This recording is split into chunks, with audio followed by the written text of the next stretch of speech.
Hi everyone, welcome to Fix the World with me, Katie Tracy, and my lovely Sam Avery. How are you, Sam? I'm great, thanks. How are you? I'm all right. And we should say, because we keep forgetting to say this, we're in the Have a Word studios recording this. Regarde, merch. So, yeah, that's nice. And we've got some kind of screensaver thing going on the screen. And that says, Fix the World. Just in case you didn't know, this is Fix the World. It's all happening. Yeah. So, yeah, I'm really good.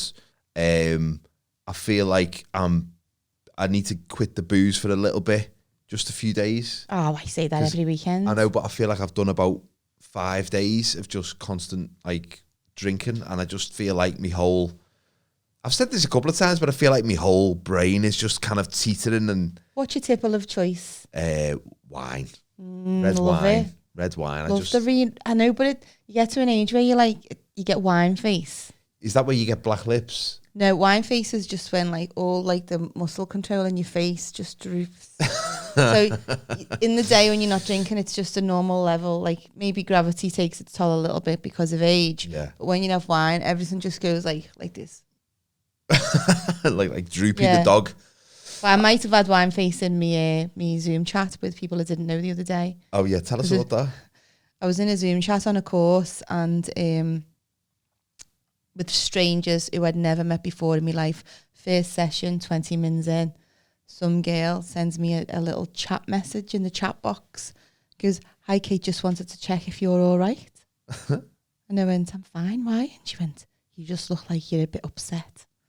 And I went, it was probably wine face. I went, "It's me resting miserable face. I can't help it. I was born this way." Yeah. What can you do? What can you do? You can't do nothing about your face. Can't. What do people who ask that question want you to look like? Do they want you to look like you've just won the lottery all the time? I just wish I'd replied with something really terrible. Like, fuck off. Yeah. What about your face? I thought you were buffering. I've just accidentally shit myself, but I can't leave the seat because I'm in the Zoom meeting. I don't know. I was just like, please leave me. Let me live. I'm really sit paranoid. with my miserable face and listen to stuff. Yeah, because if it's minute 48 of a 3-hour Zoom call, you're going to look like you've just been slapped, because it's a very dull moment in your life, isn't it? That's what Zoom's demonstrated though, and screenshots and people taking photos of you unaware and your most formless. But when you're on Zoom, do you look at the other people? Because I don't. I just spend the whole time looking at myself. Oh, I can't checking look that at myself because the right angle or the least awful angle for my potato head. No. That's all I do. I've got the family chins, so I just can't even bring myself to watch myself. When I see clips of our thing on Instagram and Facebook and Twitter, follow us because we're all on there.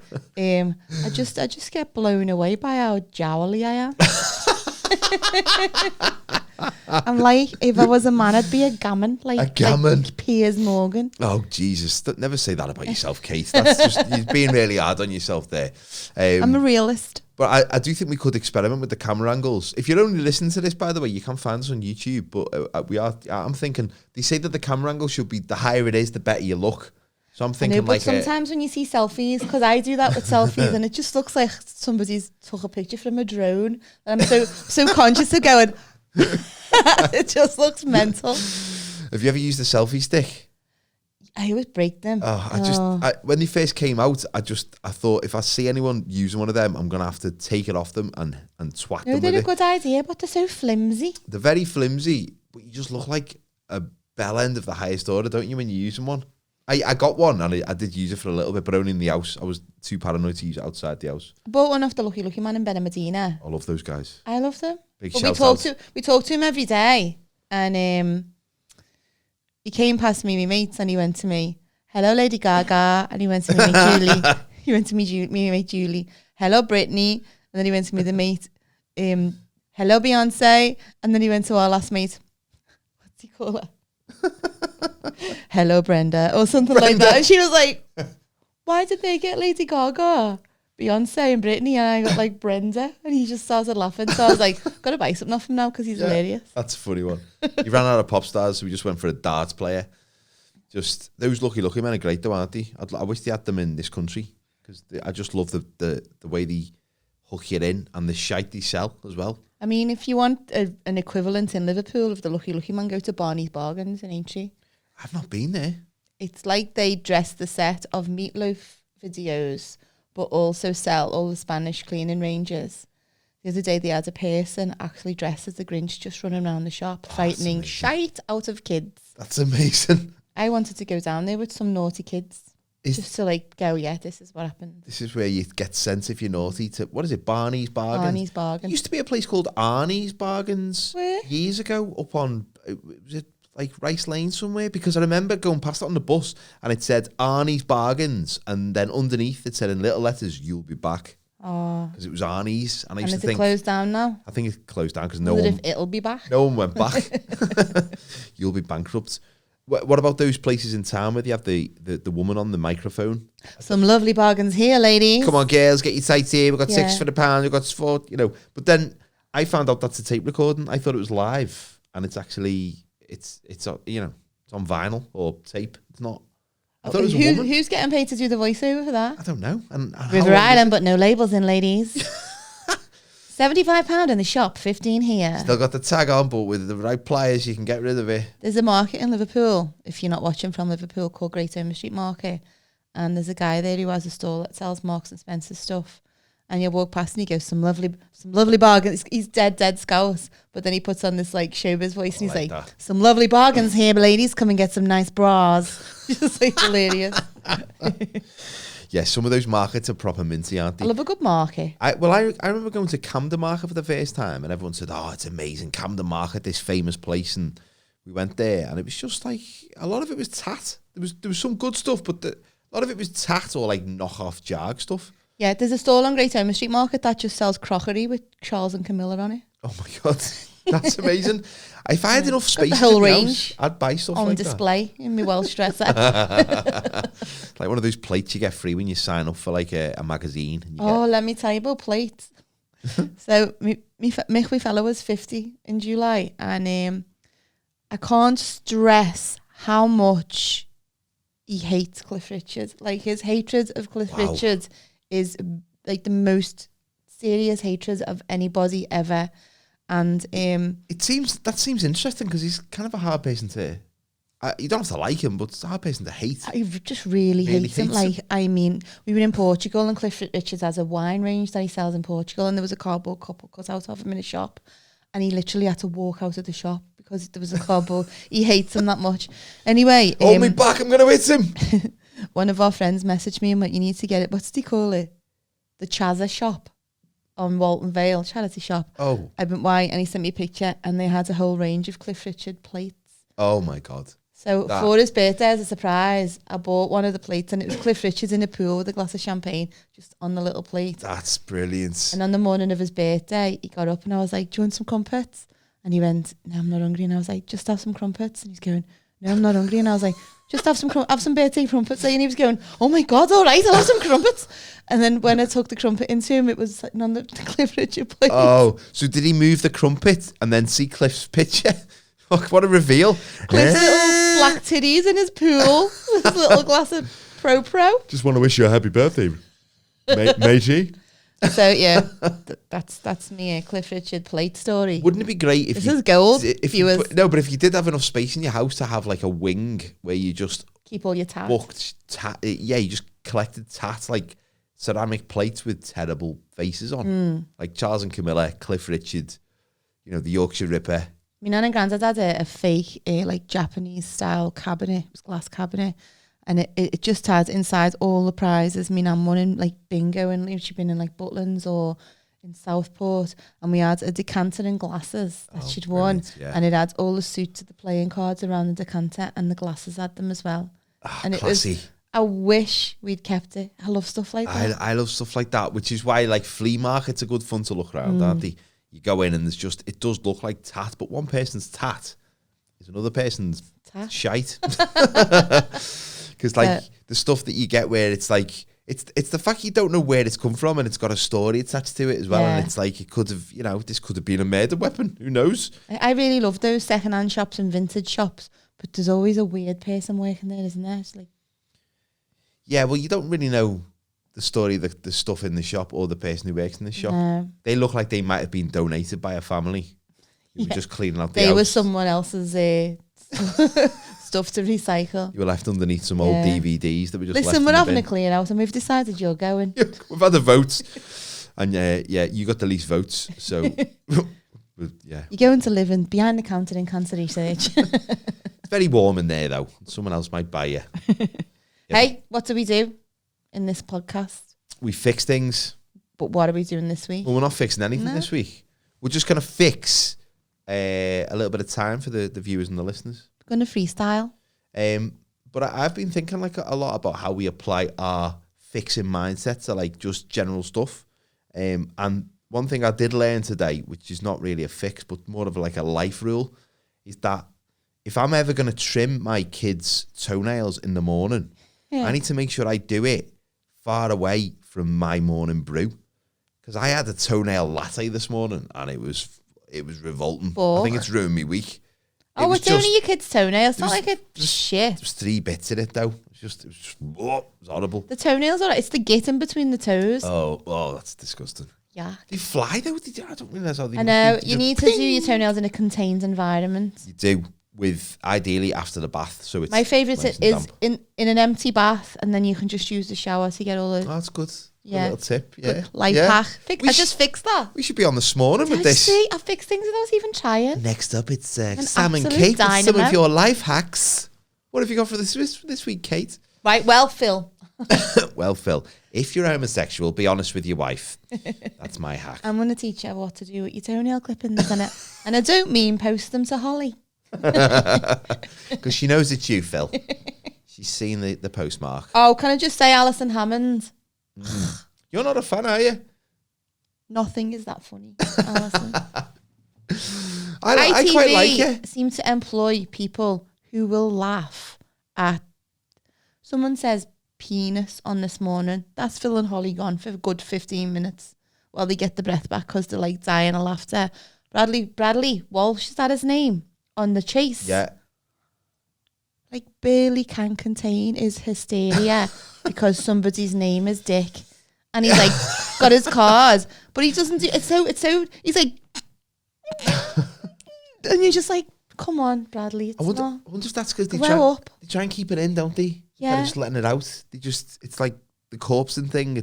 But Alison Hammond, that's another level. They must give her LSD before she goes on screen. Yeah. She does sound like she needs like someone to fix her nuts and bolts sometimes, doesn't she? No, it's nothing. They'd be like, so today we're going to talk about, I don't know, dementia. And she's like, like falls off the chair, pisses herself. Yeah.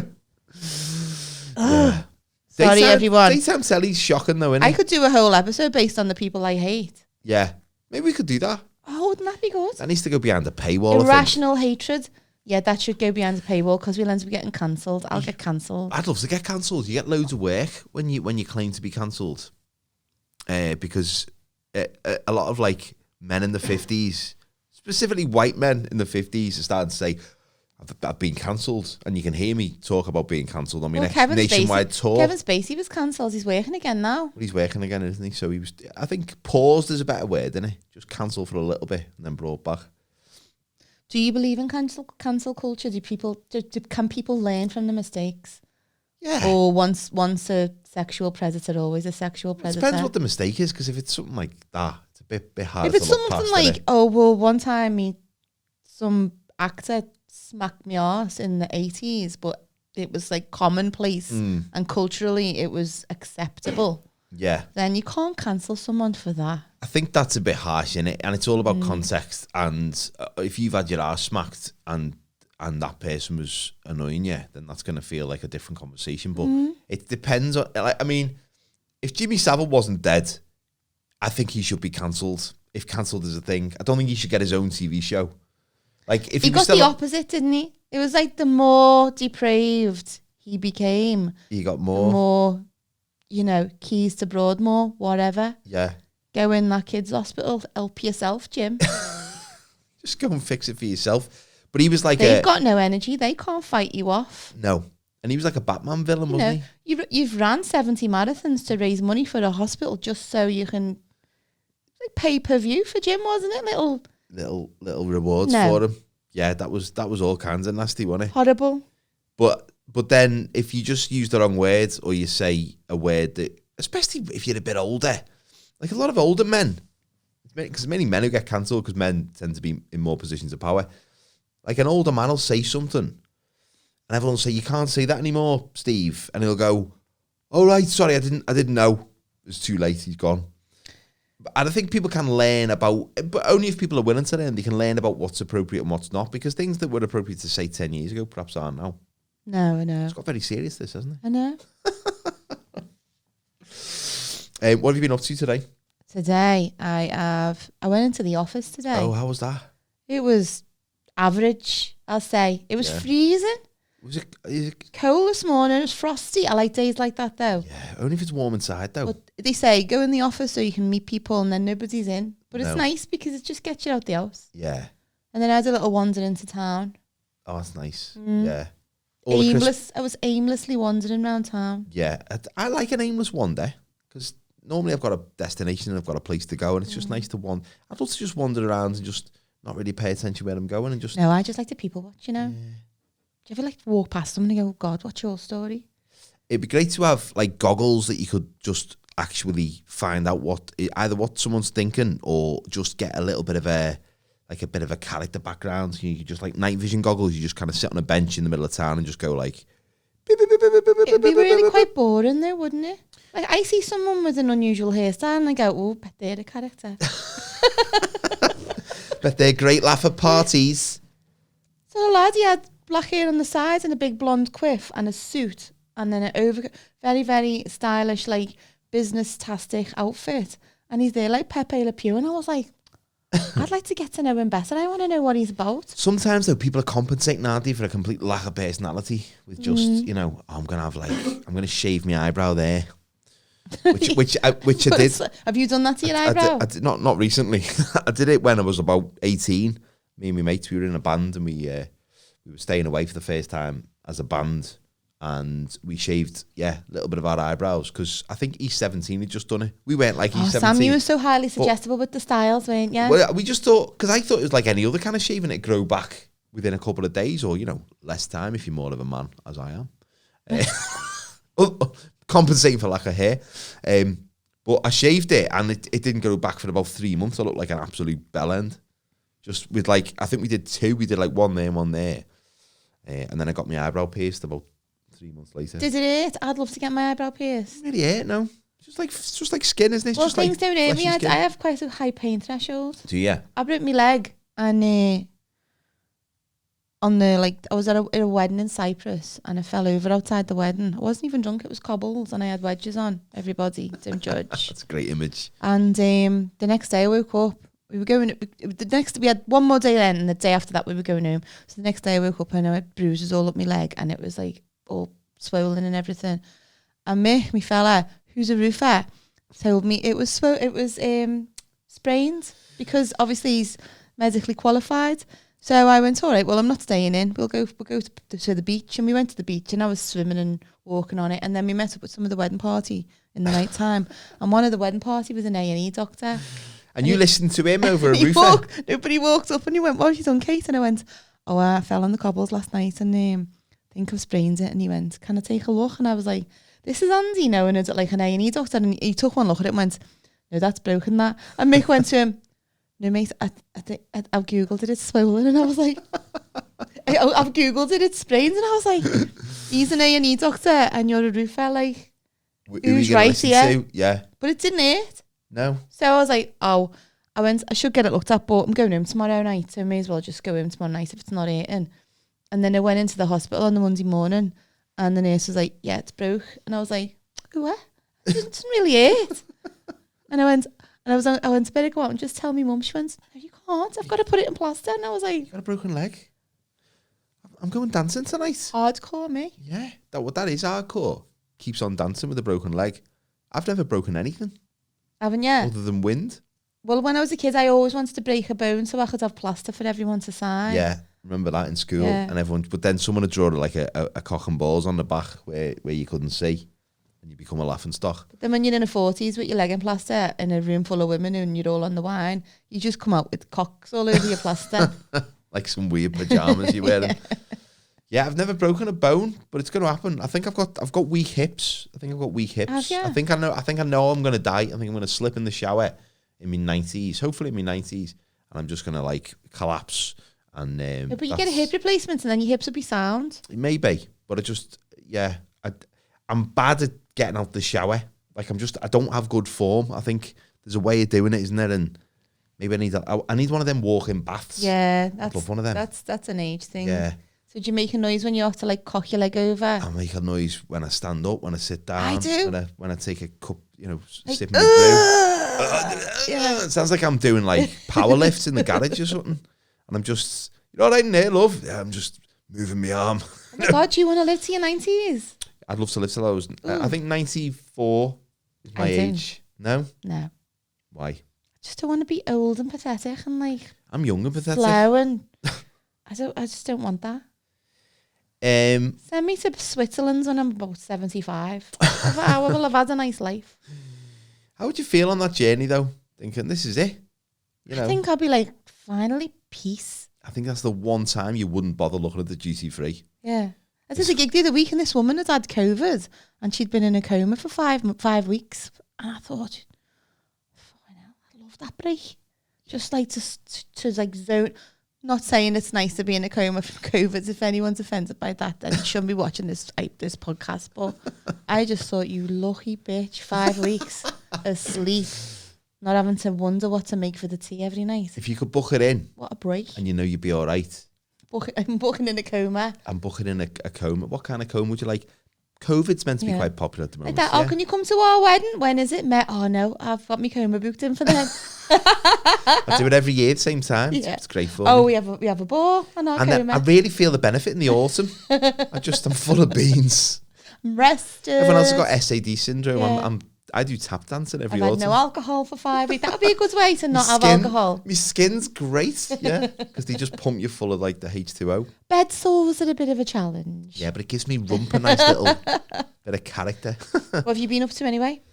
I've just been like writing material for my next tour and trying that out and going to gigs and stuff. And tell everyone when you go on tour, Sam. Going on tour in April 2022 till June.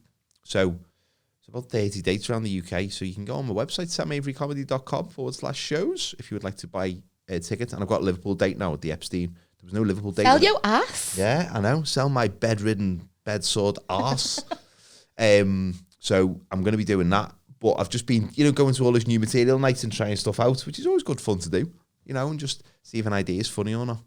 And even if it isn't, that's part of the fun, isn't it? Do you put notes on your phone?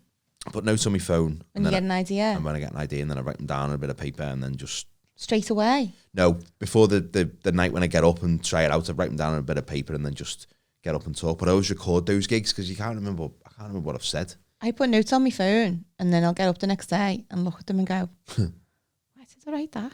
One of them just said, a ghost waits. like, what the fuck was I planning to write about that? Horrible thing to wake up to, isn't it? It seemed like quite I don't know. I might use it in the future as a starting point for... Just a creative jumping off point. Yeah. A ghost waits. Ghost waits. And wait for the audience to just think, she's lost it. Yeah. She's finally lost it.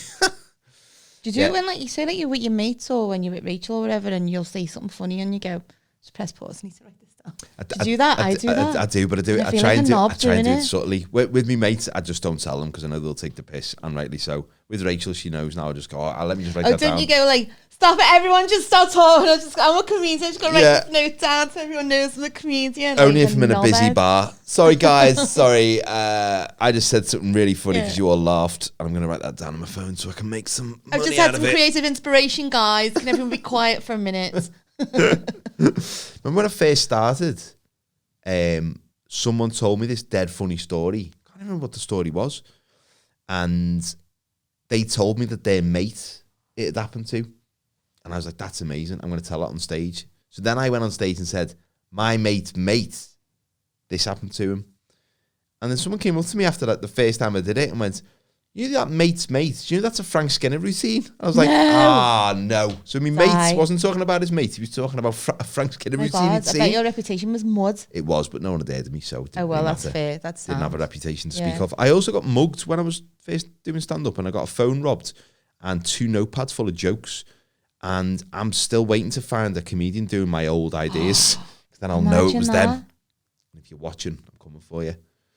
That'd be a great little... My notes are nonsense, so nobody would make head nor tail of it. A ghost waits. A ghost waits. Sounds like a really shit play, you'd say, at a fringe festival. No. What have you had for your tea tonight? I had a gusto. Eyes rolling. What did you have? If you're not watching it on YouTube, Kate loves an eye roll when I mention gusto. No, I know. It's just because I'm an inverted snob. No, so am I. But it's very up itself, but it's very nice as well. And what did we have? I had to cook. I don't cook very often. I'm shit at cooking. So my wife always picks the easiest ones to do.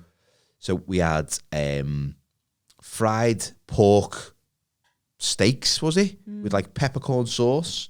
And like, you know when you boil the potatoes and you put butter on them, but you don't mash them, but you sort of mash them a bit. But it looks like you've tried to mash them and then lost interest. Crushed them, I think you mean. Crushed potatoes. Yeah, crushed potatoes. And it was pretty nice, but I get very stressed out when I'm cooking because there's a lot of moving parts and things going on. And then obviously the kids, our lads are 6, they don't want a fucking gusto. They just want like meat and veg or whatever. So I'm trying to do 2 things at once, and I'm not getting the violin out because I know people do that every day. But for me, it's a very, very high stressful environment. So, and I'm just swearing at myself and swearing at the instructions, and like the instructions will say, do this, do that. And I'm like, well, you never mentioned that earlier, did you, Gusto? You never mentioned that on stage 3. Now we're on stage 6. You're saying I need to boil a kettle. That's going to take me 30 seconds to fill up and put the thing on. Oh, you should film that, you know. You should film yourself doing a gusto meal because that would be quite funny. That would be quite funny, actually, yeah. I haven't had my tea yet. All I've had to eat since I got in from work. I had a bite of mixed whisper, not a euphemism. And I had 5 mini dime bar bites. Oh, I like those. And I had a collagen shot and 2 glucosamine tablets. Oh, right. How does the collagen shot work?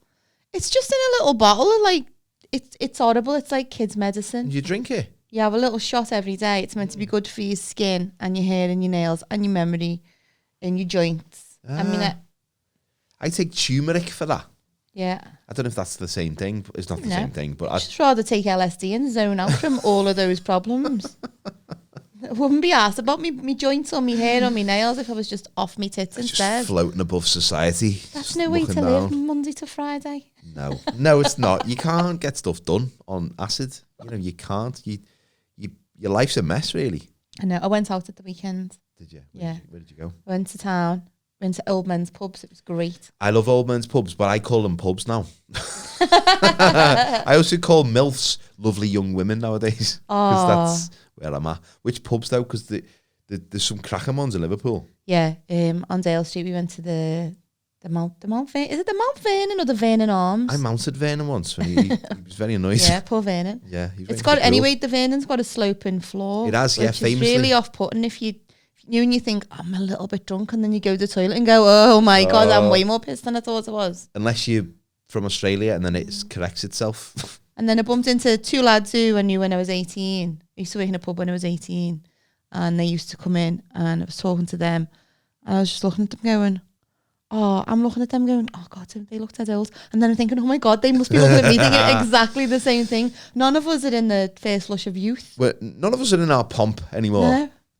We're not in our peak. I know. People on Facebook that you went to school with, turning 40, turning 42. I mean, I'm 43, so there's people I went to university with who were turning 40, who I still remember as being 21, and they're turning 40, and I'm going, fucking hell. And then I look in the mirror, and I'm like, I've got no hair. Look at the state of my face. I know. It's easy to be on your high horse until you go in the toilet and look in your mirror and go, oh shit, man. You know what my mum always used to do? Because my mum's not on social media, but she worked in a job for like 30 years. And then she lived in Kirby, and I'd go shopping with her on a Saturday. And after she left her job, we always used to bump into people because she went to school in Kirby, she knew people in Kirby. And we'd walk through the town centre, and she'd bump into people and talk to them. And the minute they walked away, she'd go, guess how old they are. Because she's like, knew that she looked younger than them. And she's like, they're 5 years older than me, isn't that good? And then one time, she'd been made redundant and gone to work in the School of Medicine in the offices. And she bumped into someone else who was made redundant at the same time as her. And they went, so what are you doing with yourself now, Angie? And she went, oh, I'm in the medical school. And they were like, gobsmacked. Because they were like, my God, she's training to be a doctor. And she did not correct him. She's like, all right, so see you later. And I was like, oh my God, they think you're training to be a doctor. That's amazing. Yeah, well, you could say anything back in the day because no one could fact check it. No one could go find your LinkedIn profile. And that's why pub quizzes are fucked. Oh, I went to a pub quiz when my mate was over from Australia that his dad and his dad's mate went to, and it was in the Rocket, which is at the bottom of the M62. And I went in there, and you know the way you're not supposed to use your phone, are you? No. People do sometimes, but at least they're subtle about it. This is like everyone is using the phone brazenly with the phones on the table, just checking the answers. And I said to me, mate, is your dad just cheating? He went, oh yeah, they all do. And I looked around and everyone's got the phones out. It looked like one of those, like, what's they call those troll farms that they have in like Russia where they just have phones everywhere and everyone's just... What? I've never seen that in my life. What's cheating. A troll farm? Is it a troll farm or is it a spam farm? What's it called? So people just put spam out. That's the job. Yeah. Bot farm. Maybe that's the right phrase. It's like what, you know, like when Russia are trying to like destabilize like the American society and like the elections and stuff. Yeah. You know when you get like a tweet. So commonplace. Yeah, I know. You know when that happens, you know, on a Tuesday, you know, when you're just getting up. You know when you go on Twitter or Facebook and you see the same comments written by like 50 people, 50 different accounts. Like I've seen pictures of these bot farms and they basically have like a wall and just mobile phones like stuck to them. And they'll have like a couple of people working all these mobile phones. Mad bots. Like why? I don't see the point of them. If I make a tweet and then someone will go, oh, well, say for instance, I was like, oh, Alison Hammond. And then there'll be somebody going, oh, well, Alison Hammond, you shouldn't say this about, and then I'll look and they'll have like one follower. And an egg profile. Who's taking the time to care about me and my opinion that they've appointed a bot to respond to that tweet? Yeah, it's weird, isn't it? It's really weird, isn't it? It's really weird when you get, especially when you get like clearly bots that I get a couple on my Facebook page where they'll try and troll you. Yeah. And sometimes I just say, thanks, bot. And like, I miss the old days when you just used to have the bottle to call someone a twat to the face. Yeah, or just slag them off behind the back. Yeah. Before you could or write about them on the bus. Yeah. Or go full, like above a bridge on the motorway if you really hated them. Because nowadays you Jane D is a dog. There was one in a subway on the way to our school. We stuck a band poster up. We were doing a gig, and then the next day someone had written wankers over it. So my mate was the drummer in the band. Underneath wankers, just wrote in big letters, reprisals are imminent. I mean, if that's not a threat, I don't know what is. Well, we never got any more graffiti, so I think we won that one. And do the 5-bar blues at them. Yeah. Woke up this morning, found my Sharpie.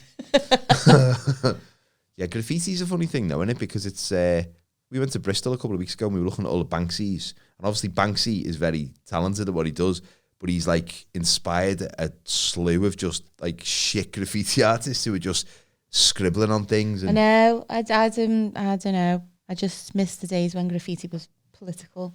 Or like, why doesn't Banksy just draw a big dick on the sides of the Houses of Parliament if he's so influential and cool? Wouldn't that be great? Make Big a point, Banksy. Tim, yeah, okay. Big Ben into a big shaft. Stop commenting on social culture and people being on mobile phones. Go and do something offensive to Boris Johnson. So Banksy, if you're watching, get in touch, mate. We'd love to chat. So yeah, thanks for listening and watching this week, folks. Little freestyle episode for you there. Nonsense, really. Just absolute, gibberish, but that's what we do well. Don't worry, we'll be back to fix stuff. We'll be fixing more stuff next week, and we will... We thrive on fixing stuff, don't we, Sam? I only feel truly alive when we're fixing stuff, Kate. Fix makes us ticks. Ooh, do you like that? I do, but made that up. It's shit. Doesn't quite make sense. No, it doesn't. What was the catchphrase I had the other week? What was it? I'll cup them and then you cough, or you cup them. I need to fix that. It was something of a, something to do with cup balls and in the spoon analogy. Yeah. Did they do that in school? Sorry, before we go. Never once. No one. Despite my repeated requests. Not one qualified adult. No. Made you put your balls in a spoon while you coughed. Oh yeah, the spoon was another room out. No, we got told about they're going to grab him, then we got told about the spoon. Yeah. And I remember one lad going, "Oh yeah, they had to use a ladle on me." I was like, "Shut up!" I know him. Yeah, he's in the hospital quite a lot. He's got this elephantitis problem. But yeah, if you enjoy the podcast and you want to support us, you can. We're not asking for any money or not, and just your time. Not yet. We'll be knocking on your house later, and we'll find you. We'll hunt you down, and we'll get it. Use 20s. Meet us at the docks at midnight, and we'll take your watch. But no copper. No copper. No coppers. Keep them out of it this time. Just between me and you. But you can just, if you're watching on YouTube, like the video and comment on the video. That'd be really good for YouTube. And if you're listening, leave us a review on Apple Podcasts if you're on that particular platform. Yeah, whatever platform you're on. Whatever platforms you're on. Platforms you're wearing. Like us and share us and follow us. Do all that generic shit. We're absolutely desperate for attention. Just starved of just people's eyeballs. Yeah. But we appreciate you listening and watching. We're ignored at home. We weren't hugged enough as kids. Look at us now. So thanks very much, and we'll see you next week.